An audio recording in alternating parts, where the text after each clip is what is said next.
Hello, Radical Massage Therapists. Welcome to another episode of the Radical RMT podcast. I am Krista Dix. I am a registered massage therapist in Ottawa, Ontario, Canada, and I'm the host of the podcast. I am also a massage therapist in Ottawa. I said that. So welcome to this episode. I'm really excited to bring this episode to you, and there really is no amount of preparation I could do for this episode, and I really wanted to speak off the cuff as much as I could, but there are some tangibles as well that I feel are really important for you to take away.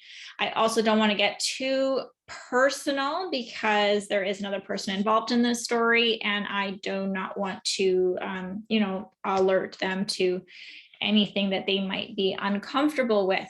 But I think that the information in this episode is really, really, really helpful. What is this episode all about anyway, Krista? Working abroad. So if you are a massage therapist and perhaps you got into massage therapy because of the freedom and flexibility of your schedule, and you can work anywhere in the world, and maybe you have dreams of working in a different country than where you are now, then this is the episode that I want to share with you to give you some ideas as to how you can start taking action to work abroad. And let me be clear that working abroad, although I did say another country, this does not have to be a big change. If you've lived in the same town your entire life and you're about to embark on your new massage career, or maybe you've been working in the one location for a while and the energy just needs to shift, then even just moving to a different city can really make a big difference. Not only that, let's go even smaller. Even moving to a different clinic space where you're seeing new patients with new colleagues around you. I have spoken about this before, that in my on my Instagram, that it is really important to surround yourself with a positive environment in order for you to have a happy, mentally well existence, right? So let's get into this episode about working abroad. And this is going to be part one. And I want to share with you the story of how it all started and the micro steps that we took in order to begin that process of living and working abroad. Now, massage therapy is super flexible and wonderful. So this is an advantage to my story. Obviously, you are a massage therapist as well. If you're listening to this, then it can, you too can work anywhere that you want. And I really hope that you take some of this information and if you are somebody who's looking to make a change in your scenery, then I am also available to guide you through that process if you ever need any help. I get really excited when I hear massage therapists or other people. Who cares that they're a massage therapist or not? I get really excited when I hear other people making changes that scare other people. And this is very common in our society, that if you start to go against the norm, and then people start to question your actions and they are worried for you and they just can't imagine it for themselves. So they put a lot of negativity and what if scenarios on you. And I want you to know that I was there, and they are normal, and those people still love you and care about you, which is why they're being so hard on you about these questions. But it's also a self-reflection. It is, they are projecting onto you that they can't see themselves moving abroad or doing such a big change like you're doing, which even like moving to a new city might be a big change for some people. So do not worry about those people. I am one of those persons out there who would love to hear your story, would love to hear what you're thinking, planning, even if it never happens. If you are excited right now about potential change, I want to hear from you. I want to hear about it. I get so excited for you because it's very not common. I want to say rare, but it's not common that people actually take action on these types of dreams. So let's get into it. I have notes, I have books, got it all. So the first thing, how did it all start? So it was about 2013, and I live in Ottawa, Canada. It was April 2013, and my partner at the time was working in a 9 to 5. And at that point of his career, he was feeling a little bit like numb to the job. And he was having a really, really rough time. And he just was not enjoying life. You know, on the personal side, our relationship we're not in a good place either. But he was just in a really down state. And I was a supportive partner, though. I don't want to see this individual upset. I want to help them succeed in life. And so my question to that individual was, my partner, was, hey, so like things are really down. What's one thing that needs to change in order for you to just feel a little bit better, right? And it might not be very simple, and it might not always work the same way for you, you know, but what is one thing that can change, like that can make this better? And he responded that he just wanted to be somewhere warm. Now I could understand that because it was April in Ottawa, but it had just snowed. So when he was already in a downward like mental state and just really you know, not in a good place with work, then it snows in April, just when you think spring is about to come. I completely understood where he was coming from. I am a warm weather person as well. I love summer. I love, you know, just, I love that. I love the warmer weather compared to winter.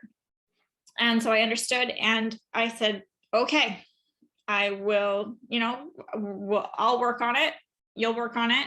We'll have a little jam session, a little research session. Okay, we'll book something together, and we'll work on this together.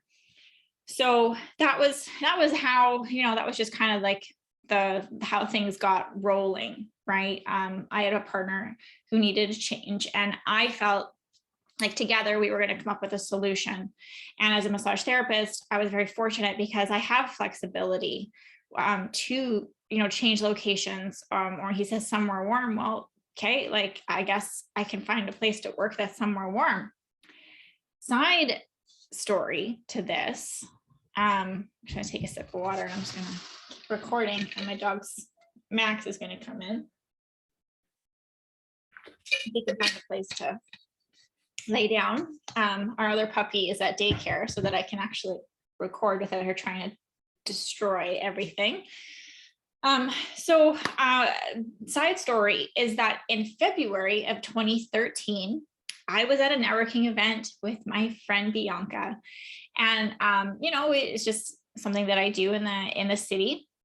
And then we went for, I think, some dessert afterwards, or a coffee. And it was February in Ottawa. And if you've lived anywhere in Canada in February, it's very cold and just kind of miserable in February. You're done with it, but it's not done with you. And we were sitting there having coffee and just conversation, and I don't exactly know what happened, but you know, if we're just looking out the window at the weather and not wanting to go back outside, you know, I know I said this to her. I don't know how it all started, but I said, like, why don't we just move somewhere warm and sell coconuts on the beach? You know, so this is February 2013, when my partner in April 2013 had said that he wanted to move somewhere warm. And in February, my friend and I, we just kind of laughed it off. We were like, yeah, like, wouldn't that be great? And then she paused and she goes, hold on a minute. She scrolled through her Facebook, and she had a contact, one of her Facebook friends lives in the Caribbean and was looking to hire, she's a healthcare provider, lives in the Caribbean, was looking to hire a massage therapist, a registered massage therapist specifically, to work in her office. And she showed this to me, you know, based on our conversation, and she, you know, like, thank God that she did.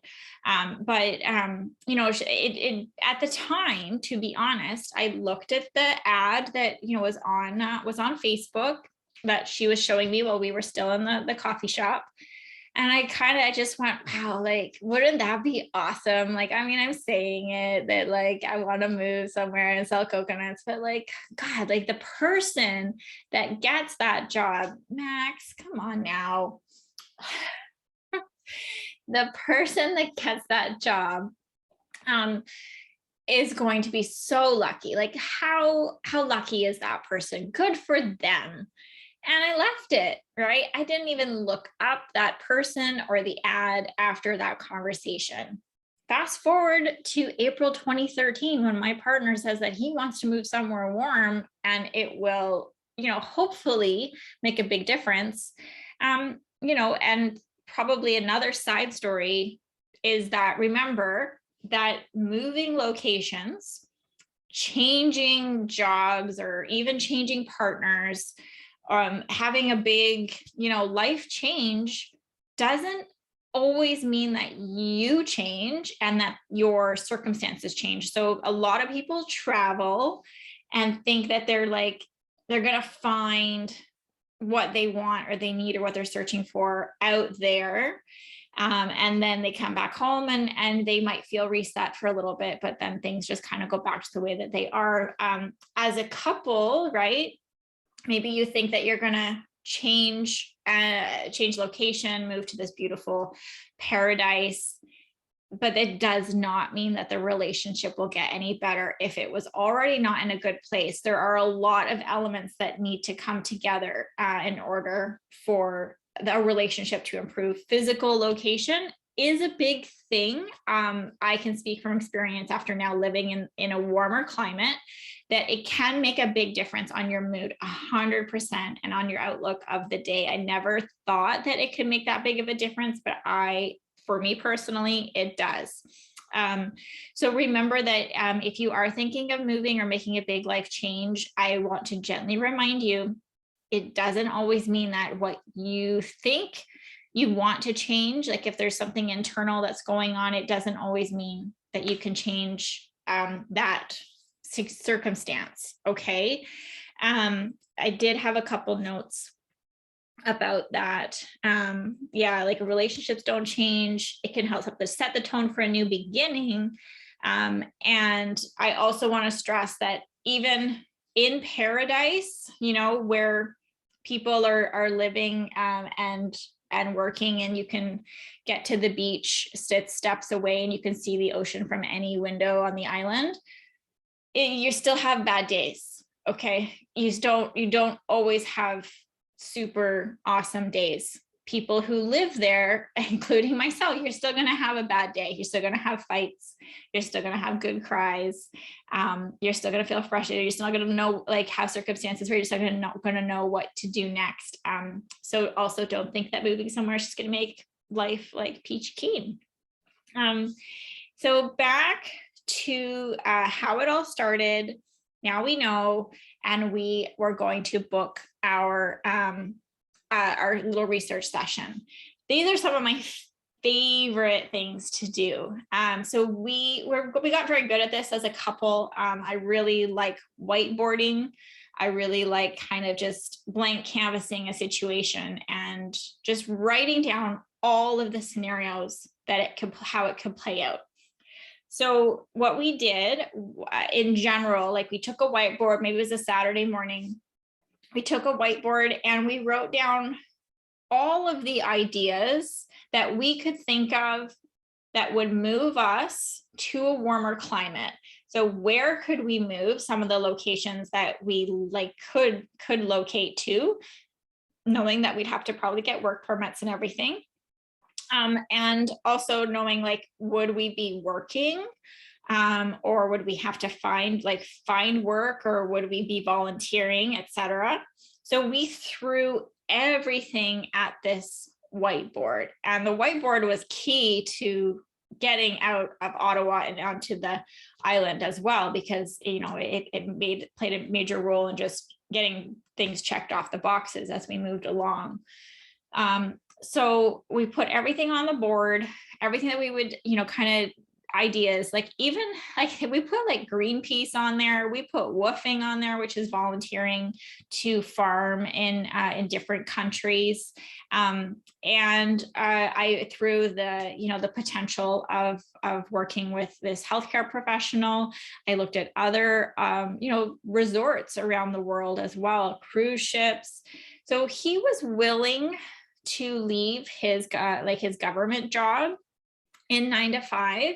So that was a big thing as well. So he was willing to do the research to see what he needed to do in order to leave that job. Or, you also have opportunities, maybe even in any corporate job, you can leave for a year without pay and come back to your job a year later if you decided that, living in the Caribbean wasn't right for you.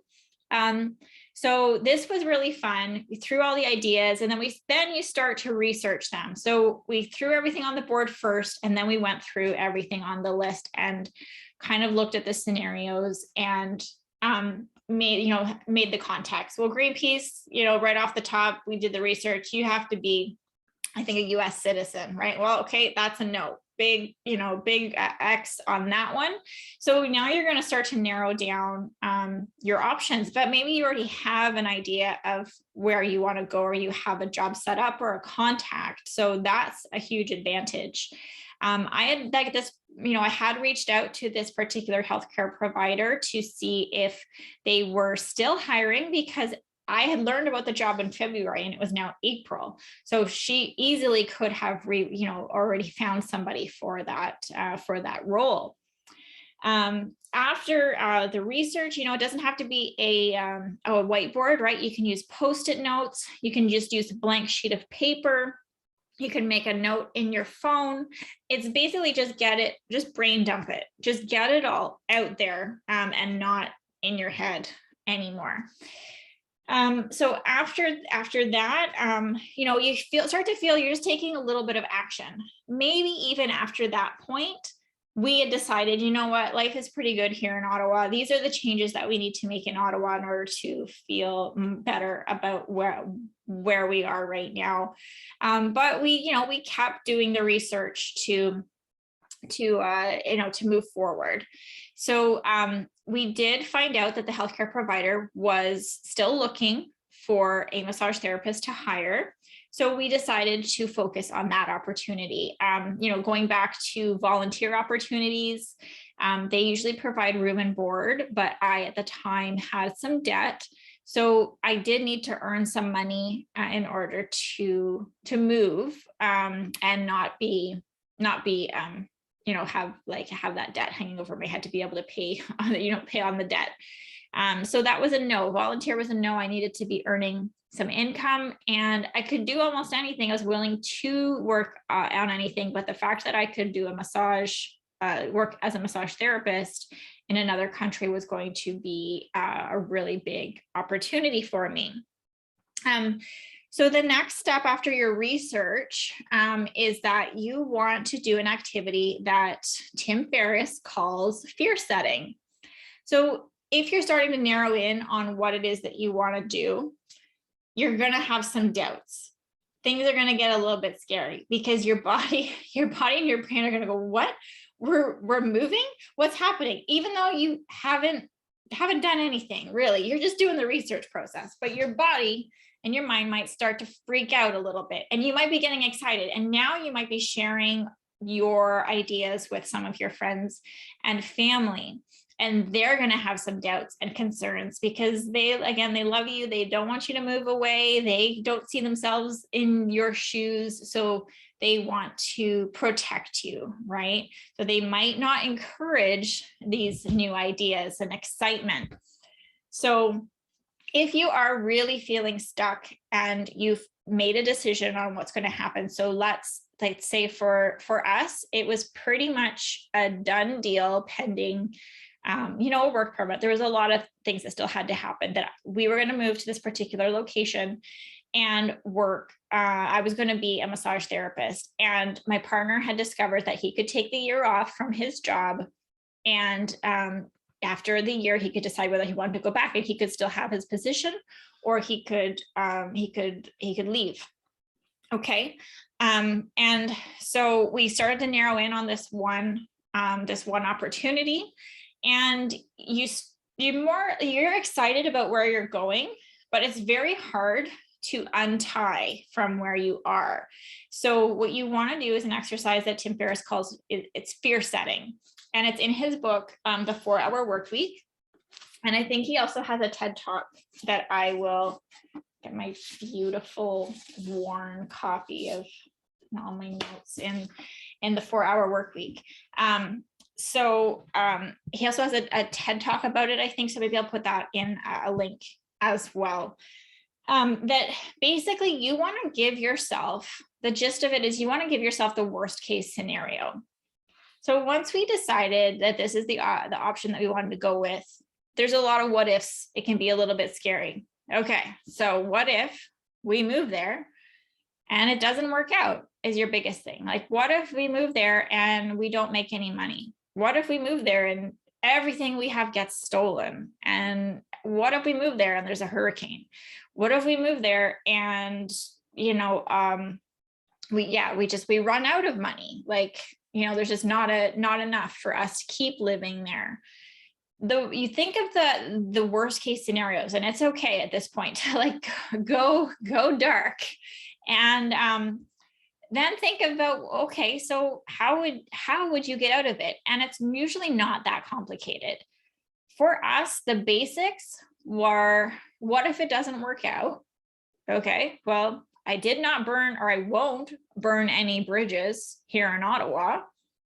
And I will be able to come right back to the job that I have. Maybe it won't be with the same clinic, but I'm going to come back and not to Ottawa and be a massage therapist. I can come back anywhere in Ontario and be a massage therapist. Okay, no problem. So that was a comfort. What if we spent all of our money just trying to make it work in the Caribbean? We came back, we have nowhere to live, we have no money. Worst case scenario, what if, so like I said, like a hurricane, you have to leave the island, you lose all of your possessions, your work, everything's destroyed. You come back, you have to start over. Well, for us, the worst case scenario was living with our parents. And so if we could come back and tolerate living with our parents because we'd lost everything and we needed to rebuild, is that something that we could do? 100%. We are very fortunate that both of us have, both of our parents are still alive and together. They are both, they both have space at the time for us to live and to rebuild our lives. And we would work hard to make sure that we rebuilt our lives as fast as we could so that we would not be a burden to them and we'd be back up on our feet. And I believed that we were both people that would hold ourselves to that accountability, and we would make it. No matter, even if we had to come back and start over with nothing, with the clothes on our back, I knew we could do it. So when you're looking at the worst case scenario, like I said, go dark and then think about, okay, so then what? What do you have to do? And it's usually not as bad as you think it's going to be. Okay. So research, and then do your fear setting. And then finally, I suggest that you, at minimum, speak to several people who already live and work there, particularly in your field, if you can, or other Canadians or other expats. Let's say it doesn't have to be Canadian, but other expats, maybe from your country. It would help if they were from your country to talk about how they did it, what their life looks like now. And do they have any regrets? Would they do anything differently? Like, what does their day-to-day look like in this new location? What was different from moving to where they were to where they are now? Bare minimum, speak to people who live there. It's very easy to track down people these days. And usually there's like a 6 degree of separation. Like, look at me, like with my friend Bianca, right? So you could probably find somebody that, knows a friend who's like living where you want to move to right now. So do that research and see. Also, for me personally, I thought it was important, and I think this is an important step actually, no matter where you're going to work. Forget living abroad, working abroad. If you're even moving to a new clinic in the same city, talk to other massage therapists who have worked at that clinic, are working at that clinic, but especially the ones, if you can track down some that used to work there and they are not working there anymore, find out the reason why. So I was able to track down one massage therapist who had worked with this individual before, because this healthcare provider was Canadian. And so they had worked with them before. So I was able to have a discussion with them about what this individual was like, and how that relationship would look. And I also had somebody, a friend of mine, who was also connected to that individual in the same profession. So it really helped everything come together, gave me some perspective as to who I was going to be working with. And that may give you some more confidence or lack of confidence, depending on the feedback that you get, but only you know yourself if you're going to be able to manage this situation. And remember, it's only their opinion, but if you're starting to get the same opinion from different people, like chances are this is the way the person presents themselves. It's not one bad scenario where this person wronged somebody, and they're taking it very personally. So that was a sidestep, but you at very least want to talk to somebody in this country where you're going to be living, or this location, this city.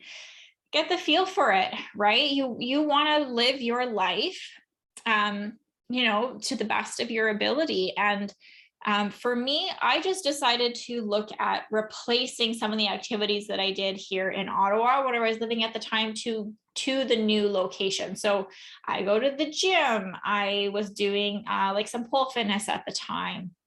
I like to network. I love small community. I go to church. And so all of these things, I wanted to make sure that maybe that those types of activities were still there. And then what else was there? Because you don't want to just move to a place, especially if you know that you're like a party person and you need to like have a nightlife in order to survive. You got to really make sure that the place where you're going to like has a nightlife. And if you're somebody who likes to read books on a Saturday night, no shame there. But you definitely don't want to move to a place that's like a party city all the time either. So, you got to do your research, speak to the people that are living there.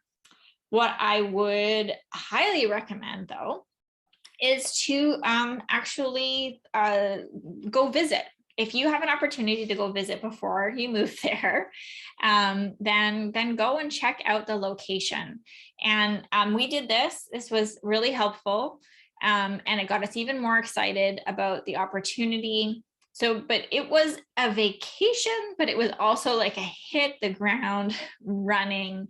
And we did all the research that we could on where we could live, right? There's lots of options, but looking at what types of places, parts of the island that we could live on, meeting different people, like I said, connecting to some of these activities that I already did to see what they were like, where they were located, what their rates were, all of that stuff. So we were really busy during that trip, and it's really fun. So part of the push to record this episode is because some of the memories are coming up on Facebook from that exact trip. And, when you're staying at the hotel, you're going to have people ask, well, how did you come here? Like, this kind of place is just it's not on everybody's radar. What brought you here? And we'd kind of be shy about it at first, that we were looking to move there. But then eventually we started opening up to people, and their response was so positive and so heartwarming that how could we not get more excited about the potential of moving there? So that was really great. We met some awesome people, and that were, both tourists and then people who lived there. So it also gave me an opportunity to see the location where I might be working. It gave me an opportunity to meet the individual who I would be working with, and see, meet the receptionist, see what her clients were like, patients, I should say, sorry, and go from there. So how easy was it to get around, right? Transportation might be a huge thing, and it could be a huge problem if you are living on one side and you need to get to the other, and there is no public bus service. Well, what are you gonna do? So basically, that's the gist of me coming at you for part one of if you're thinking of moving abroad, especially as a massage therapist, just in general, if you're listening to this, you're not a massage therapist, and you're like, what do I need to do to move abroad? This is part one. These are just like the little baby steps, but they make things huge. Like they mean big, they're bigger than baby steps, because most people don't really get past like the dream, the idea. So me just in a coffee shop going, why don't I just sell coconuts on a beach, right? Most people don't get past that point. And next February, they'll say the same thing, right? And I was probably guilty of that as well. But I'm grateful for the opportunity that I had to live and work abroad.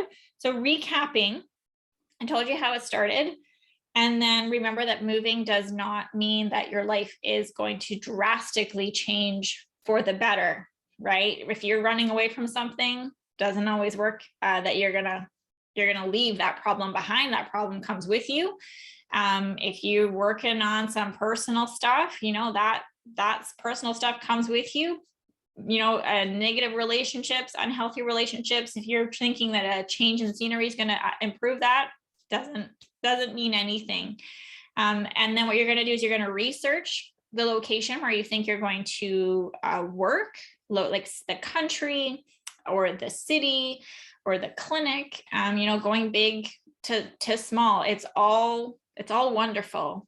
Change is scary and awesome at the same time. And I would love to hear some of your stories. If you are currently thinking of big change, or if you have made a big change, please reach out to me, because I love these stories. You're going to research and you're going to do your fear setting exercise. What's the worst that can happen? And for the full details of it, you can check out the Tim Ferriss book, The 4-Hour Work Week, on his TED Talk, which I will link. But it's basically just think of the worst scenario. Can you live with that? Like, what would happen? And can you deal with it? Yeah, probably you can, because we overcomplicate things so much when change is involved, and it can be scary. Lastly, I encourage you to speak to people who already live and work there, especially in your profession if you can, and especially if they've moved from your location. If it comes down to a country, and you can speak to an expat who lives there from your country. And if you can visit, even better, because just do a little like research vacation and see if it's for you. Even after all of that, please don't think it's a waste of time that you're like, you know what, this isn't for me. I think I'm okay where I am, or you need to work on a new location. Totally fair. But I encourage you to go through these steps to really find out if this is something that you want to go with. And in closing, while I was living and working abroad, I did receive some, some massage therapists contacted me from all over the world. They were obviously doing some research, and they might have been having just a daydream moment, and like, how can I work in paradise? And sometimes my name would pop up as a massage therapist working on an island, and they would reach out to me and ask, how did you do it? Well, here is some of the secret sauce, part one, of how I did it. But the common response to this, because I would lay all this out in an email as well, and this would probably be very overwhelming for some people. I understand that now when I look back, but their response was, wow, that sounds like a lot of work. And yeah, like making a big change, going after your dream can be a lot of work, but I promise you, it is so worth it. That one experience has impacted my life so big. So now I'm going to get emotional about it. But it really has. And I hope that I can share more in different parts of this series. So I hope you enjoyed this episode, aside from me tearing up there at the end. I hope it was helpful. Thank you so much for listening. And if you have questions, please let me know. I'm happy. I'm an open book about this stuff. Love it.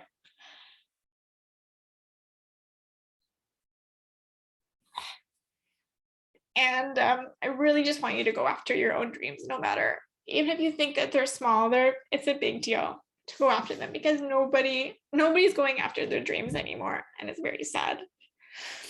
I think there's a lot that we think is going to happen, and if we make a big change, and it never does, it's always gonna turn out for the better. I promise.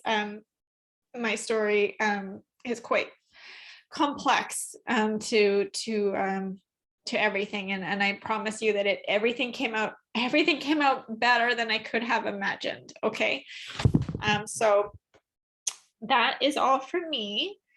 I hope you have an awesome day, and I'll be back soon with another episode of the Radical RMT podcast.